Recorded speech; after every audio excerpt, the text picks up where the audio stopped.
So my challenge to you is, what if you didn't have to do anything about anything at all? Nothing at all to do, nothing at all to do about anything. Yes, make a cup of tea because that doesn't give you any trouble.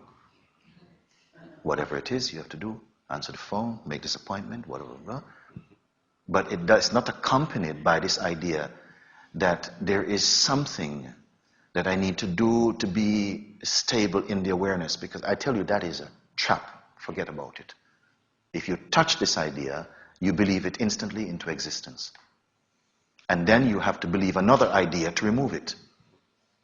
So why not drop both ideas in the first place and stay where you are? You're simply here within which all that arises for you, including the sense of spirituality, forget about spirituality then. Forget about enlightenment and forget about you also. And what remains here? That which cannot be gotten rid of remains.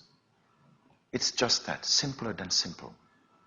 Sometimes we overuse the intellectual faculties, which are only meant to take you up to this seeing, and thereby they say goodbye. We have served you enough, they will go. You're simply here. All this knowledge that we acquire, called spiritual knowledge, is only a mirror for the timeless to see itself. And for what reason? For no other reason than it's fascinated with its own recognition for some reason. I don't see that the idea that something is difficult, which is a persistent notion in the psyche of the human expression of consciousness, that we just have to do something to kind of, sometimes we're speaking like also a sense that we must get something accurately. So I said, no, there's no accuracy in the self. Or everything is the self. If you give up all your notions, all your effort to try and get somewhere, just drop it right here now, because you have the power to do it. Just drop it. Yes. Just like you're sitting in a restaurant full of people, clinking glasses and utensils and stuff, and talking, and there's music, and yet you can have a sweet conversation with your friend sitting across the table, because you don't let it in. Yeah. In the same way, you don't let these thoughts in, that there is something that I need to do to stay more present. And the minute you are without this thought, the recognition is here. You know what? Oftentimes, this moment of seeing is attended by great laughter. There's nobody laughing, it's just... It seems too simple to be true. Because how many books, how many libraries, how many CDs, how many teachers, how many stories can it all be pointing to this simplicity? My God, what a joke, what a strange thing. That I simply am. Some full acceptance of this ever-present truth happens, as it were. We can give it the title of grace or sort of benediction or whatever it is, but it simply happens. And this movement that there is something that needs to be corrected, yes, at times I can say this, because another time I might tell you, you know what, you need to stop doing that and do this. And there has to be that flexibility, that openness, which is present in the beingness, to actually hear that and see the sense in that in the moment, and still see that although you have to do something to see that, actually you have to do nothing to be that. So this is a kind of paradox that seems to happen. And we are mostly molested by these thoughts that something gets in the way. Yes. So there's a time when I'll tell you, yes, in the moment this thing seems to be in the way. And I'll also ask you, in the way of what? Yes. And what is witnessing the sense of this obstruction being in the way of what? We have said that awareness cannot be on the other side of working through any process or practice. It has to be that in which even the very idea, the striving, the first thought happens already in the awareness.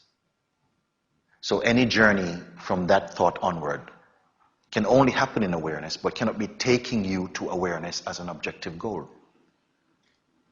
It is only the discovery of the subject to itself. And sometimes when you read it, of course, in trying to convey that which really cannot be conveyed with words.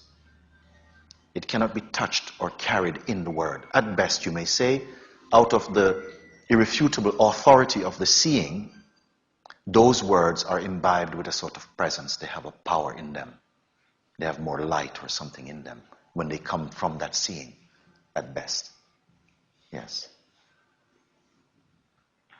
That when you yourself are the seeing and the experiencing, and yet beyond at the same time, you cannot explain this, and as I said before, thankfully you don't have to write a thesis about it. It's just your own inner seeing. Something very private, let's use the word for that, for the moment. But it cuts away, strips back all these layers of should-dos and should-do-nots, and leave the truth in its nakedness as it is, here present now. What can be simpler than that? Prior even to simplicity, you are that.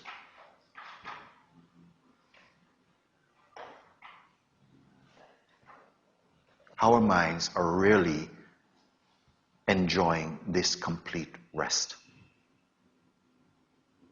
When the mind is in complete rest, meaning that it's not carrying any intention, any notion that there's something to be attained in order to be something.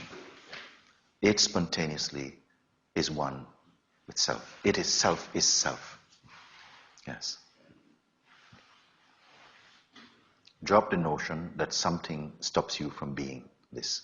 That's only a notion arising in this. What is this? And who is there outside of this to know it?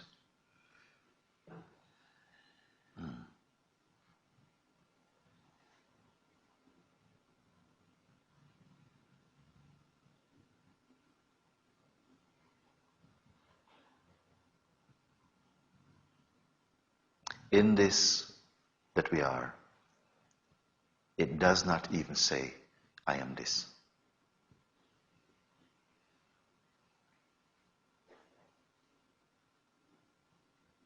This is why I said, missing the obvious. Because we engage with some construction about what this must be. And then looking at your mind and your conditioning, you feel unworthy. I'm not worthy of that, actually. You identify with that, which gives a sense that you are less than.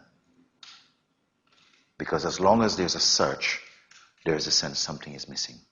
Therefore, this is why they're searching.